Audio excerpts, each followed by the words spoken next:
Striker line through Fremantle forward Michael Walters for this week's battle with Brisbane. His ankle injury to keep him out for another week. And as Lockie Reed found out, the return date of two other star dockers remains undecided.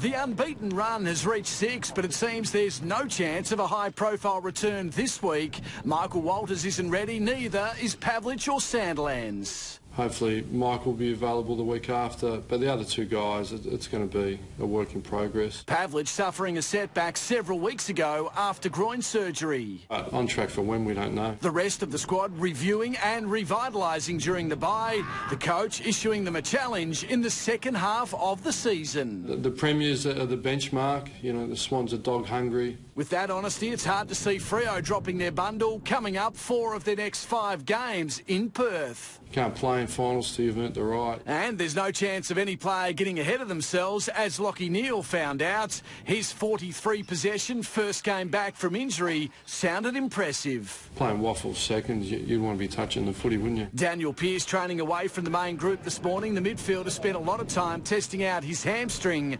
Freo's opponents buoyed by the return of the Lion King, Jonathan Brown, back from suspension. I thought I was unlucky with the decision, but I've just had to move on and focus on my training and use it as a mid-year freshen-up. I'll be in pretty good stead for the second half of the year. He and his teammates to be inspired by 3-time premiership star Simon Black, who becomes the club's games record holder. Simon Black's got universal respect as one of the great players in the history of the game, you know, and one of the greatest teams ever. So we all admire him, his courage, his perseverance. He stands for everything that's great in the game. And, you know, and those that play with him will be keen to honour his, you know, achievement. But once that ball's bounced, he's someone that we need to control and knock over. Lockie Reed, 10 News.